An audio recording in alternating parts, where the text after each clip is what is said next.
أعوذ بالله من الشيطان الرجيم. بسم الله الرحمن الرحيم. تبت يدا أبي لهب وتب ما أغنى عنه ماله وما كسب سيصلى نارا ذات لهب وامرأته حمالة الحطب في جيدها حبل من مسد.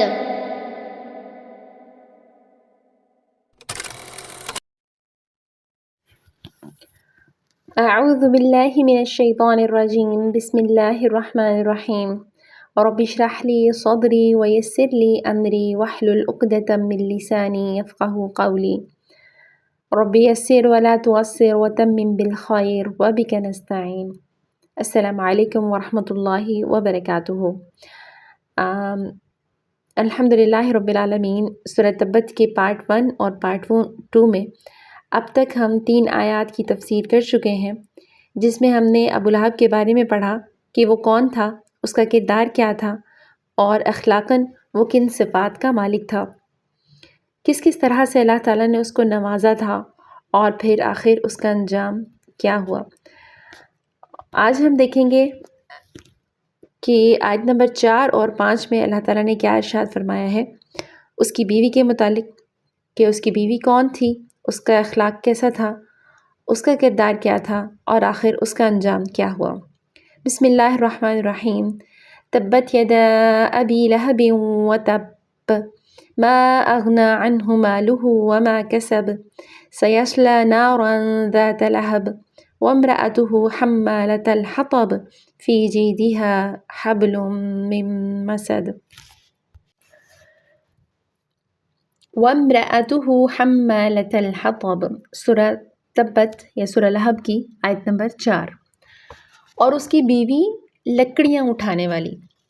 یہ ایک طنزیہ انداز ہے جو اللہ تعالیٰ نے یہاں پہ اختیار کیا ہے، جو کہ اللہ تعالیٰ نے قرآن پاک میں اور مختلف جگہوں پر بھی استعمال کیا، جیسے کہ فَبَشِّرْهُمْ بِعَذَابٍ أَلِيمٍ، اور انہیں خوشخبری سنا دیجئے دردناک عذاب کی۔ یقیناً دردناک عذاب کی کوئی خوشخبری نہیں ہوتی، لیکن یہ ایک طنزیہ انداز ہے، اور یہاں پر بھی ابو لہب کی بیوی کے لیے یہ ایک طنزیہ انداز استعمال کیا گیا، اور اس کے تمام تر گھمنڈ اور تمام تر غرور کو توڑنے کے لیے، اس کی پہچان کروانے کے لیے یہ جملہ استعمال کیا گیا، لکڑیاں اٹھانے والی۔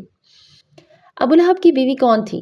ابو لہب کی بیوی ابو سفیان کی بہن تھی، اور یہ کوئی عام خاتون نہیں تھی، یہ اچھے خاصے ایک امیر گھرانے سے تعلق رکھتی تھی، کنانہ قبیلے کے سردار کی بیٹی تھی۔ اس کا نام عروہ بنت حرب تھا، اور اس کی کنیت ام جمیل تھی، اور اس کا لقب اورا تھا۔ اورا یعنی بھینگی۔ اس نے بھی اپنی حسن و جمال اور خوبصورتی کی وجہ سے اپنی کنیت ام جمیل رکھی تھی، جس طرح کہ اس کے شوہر نے اپنی کنیت ابو لہب رکھی ہوئی تھی۔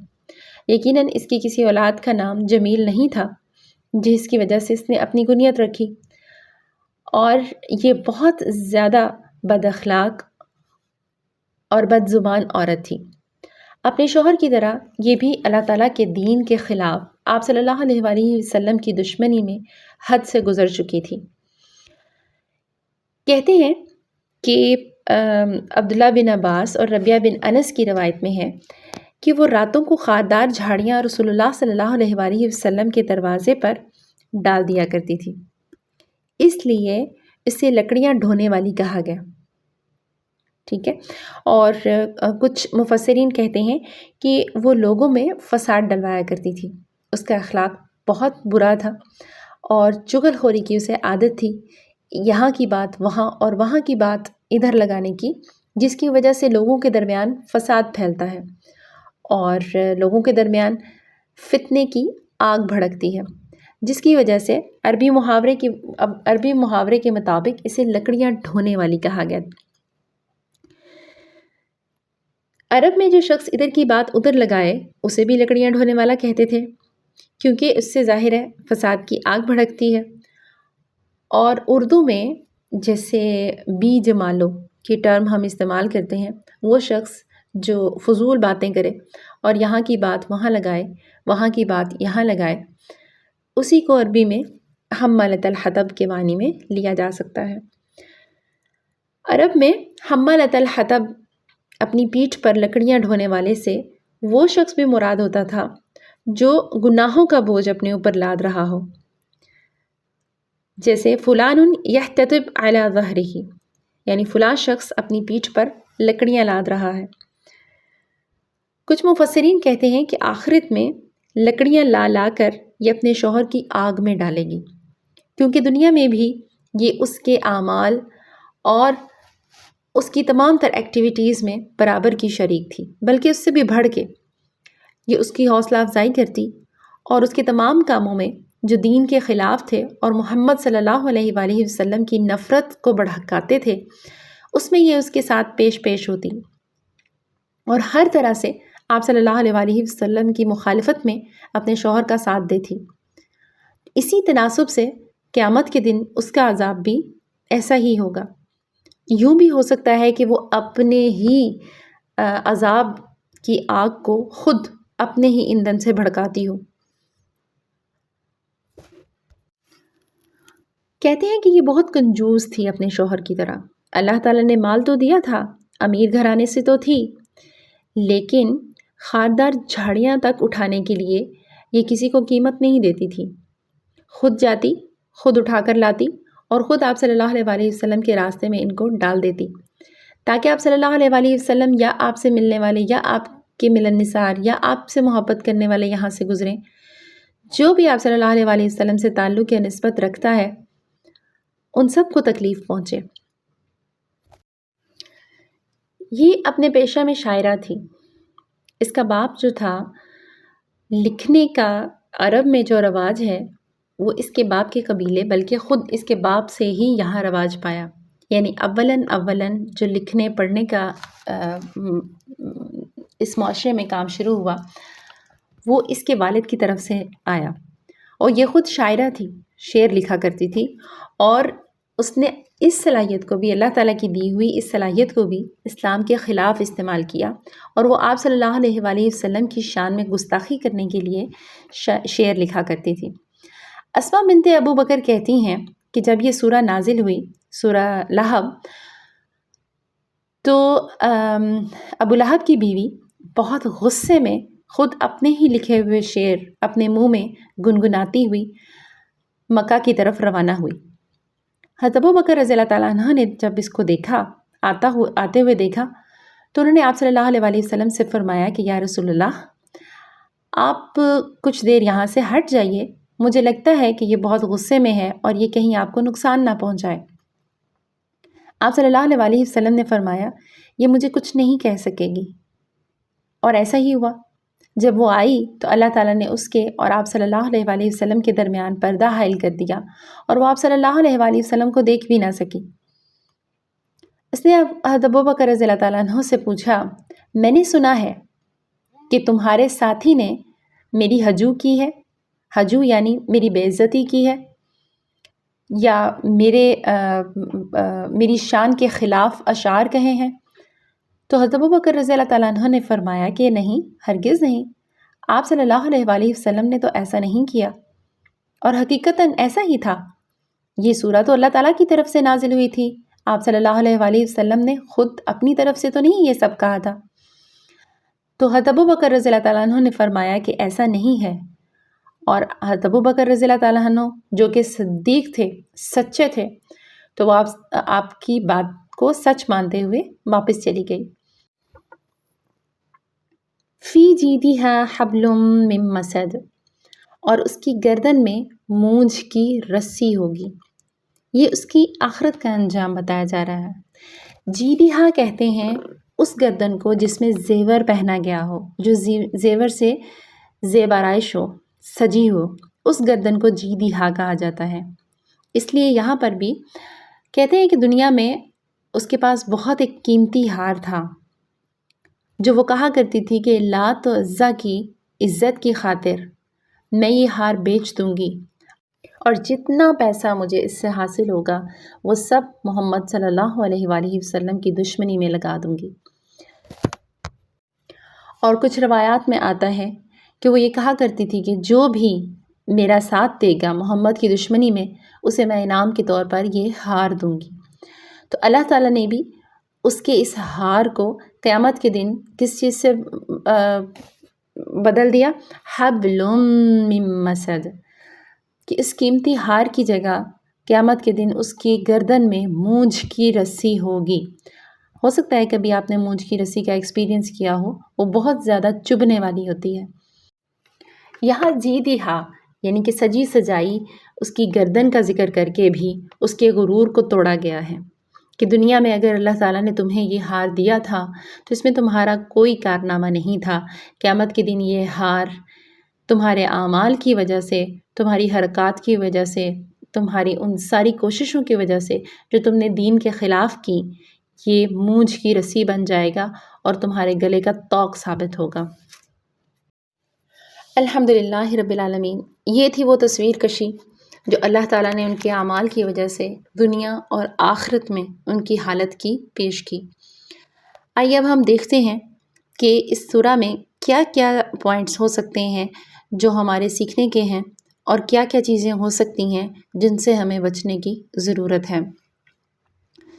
سب سے پہلی چیز جو یہاں پر بیان کی گئی، ابو لہب کے ظاہری حسن و جمال کی اور جمیل کے نام کی وجہ سے اس کی خوبصورتی اور چمکتے رنگ اور اس کے حسن کے غرور کی وجہ سے، یہ جو چیزیں ہیں، ظاہری حسن، ظاہری خوبصورتی اور ظاہری جمال، اس میں انسان کا کوئی ہاتھ نہیں ہے، یہ اللہ تعالیٰ کی دین ہے۔ وہ جسے چاہے وہ خوبصورت بنا دے، جسے چاہے وہ سفید رنگ دے، جسے چاہے وہ کالا کر دے، لیکن اللہ تعالیٰ کیا فرماتا ہے کہ وہ تمہاری جلدوں کو نہیں دیکھتا۔ اسی لیے نہیں دیکھتا نا کہ اس نے جیسا چاہا آپ کو بنایا۔ اب آپ نے بنانا ہے اپنے اخلاق کو، اللہ تعالیٰ تو تمہارے دل دیکھتا ہے کہ تمہارے دل کیسے ہیں۔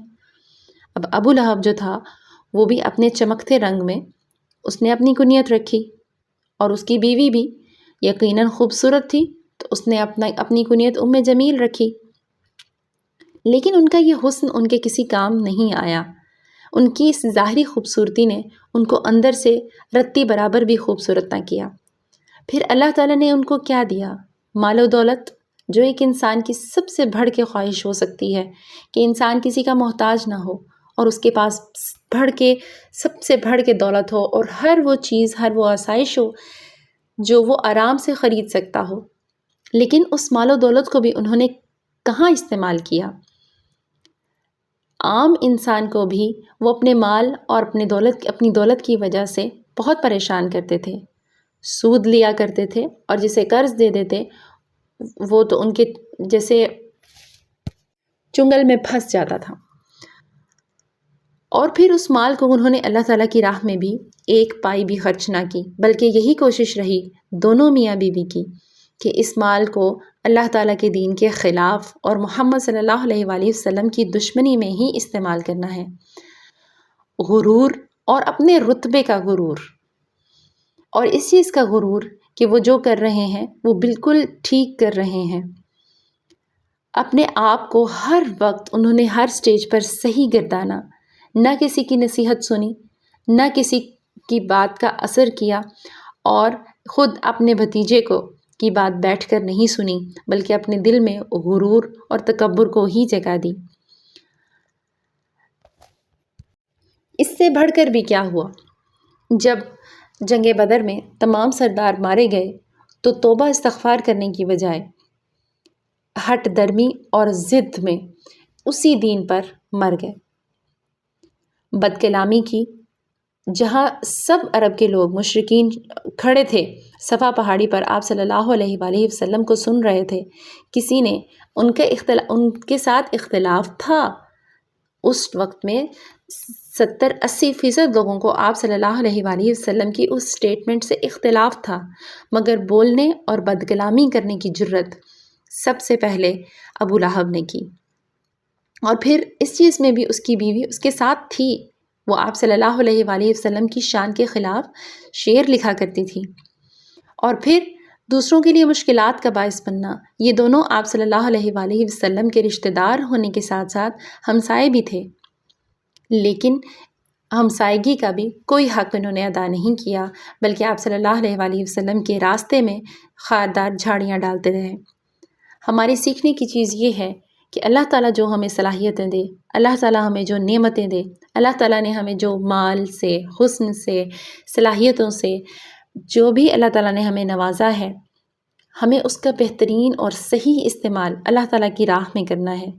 اللہ اور اس کی رسول کی طرف ہمیں جو بھی بلائے لبیک کہیں، کیونکہ حق بات شروع میں بہت بہت خوشگوار اور بہت کھل کر واضح آتی ہے، اور جب ہم اس کو ایکسیپٹ نہیں کرتے سب سے پہلی دفعہ میں، تو دوسری دفعہ میں جب وہ آئے گی یقیناً وہ اس سے تھوڑی دھندلا کر آئے گی۔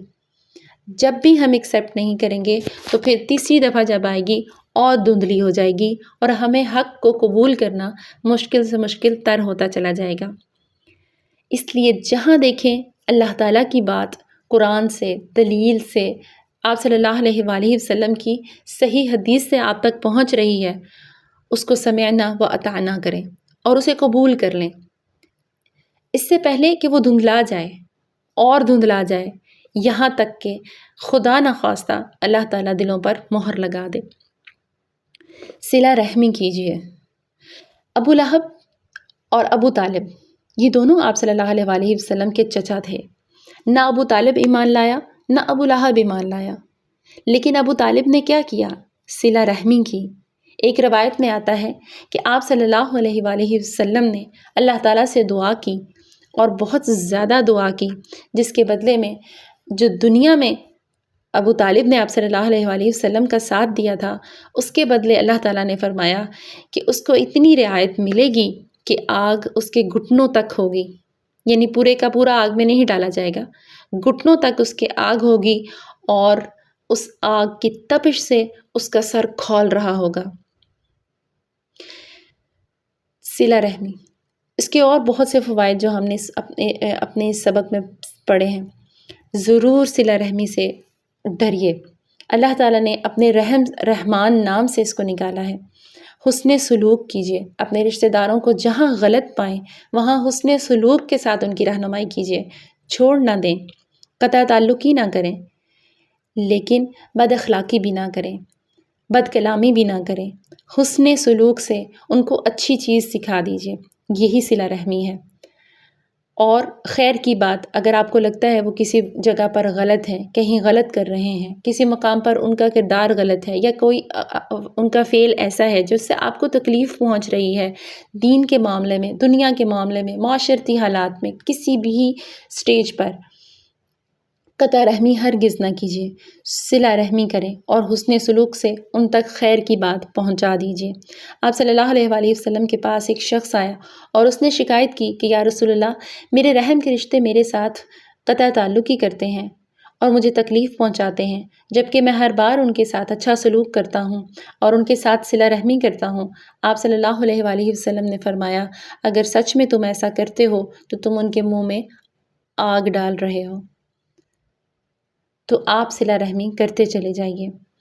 اپنے مال کا صحیح استعمال کیجیے۔ اللہ تعالیٰ نے جہاں پر بھی، جس طرح بھی، جو بھی صلاحیت آپ کو دی ہے، جو بھی رزق اللہ تعالیٰ نے آپ کو دیا ہے، اس میں سے اللہ کی راہ میں ضرور خرچ کیجیے۔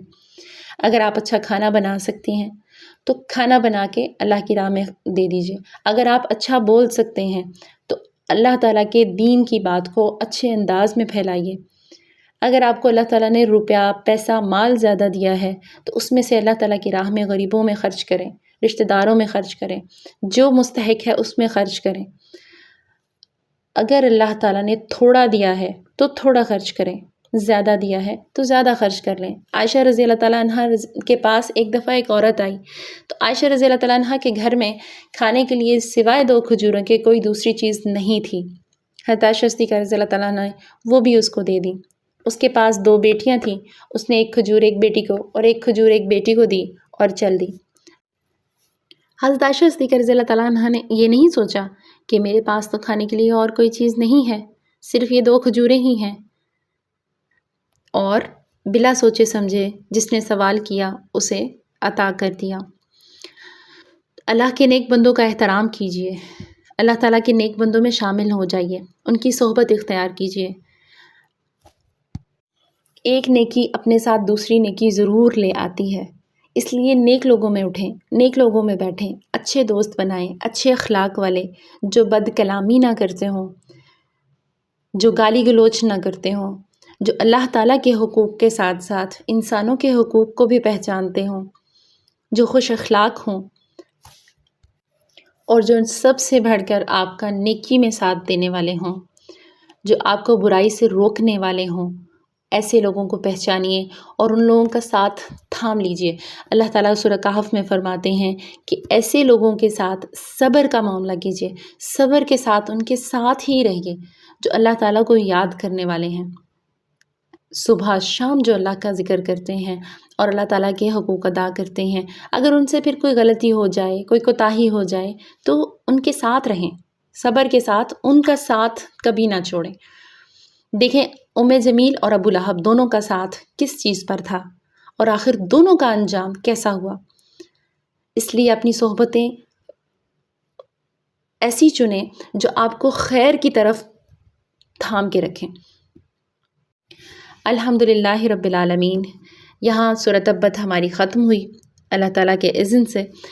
اللہ تعالیٰ سے دعا ہے کہ ہم نے اس میں جو بھی پڑھا، سیکھا، سنا، دیکھا، اللہ تعالیٰ سب اپنے حضور اسے قبول فرما لے اور خالصتاً اس پر اللہ کی رضا کی خاطر عمل کرنے کی توفیق عطا فرمائے۔ السلام علیکم ورحمۃ اللہ وبرکاتہ۔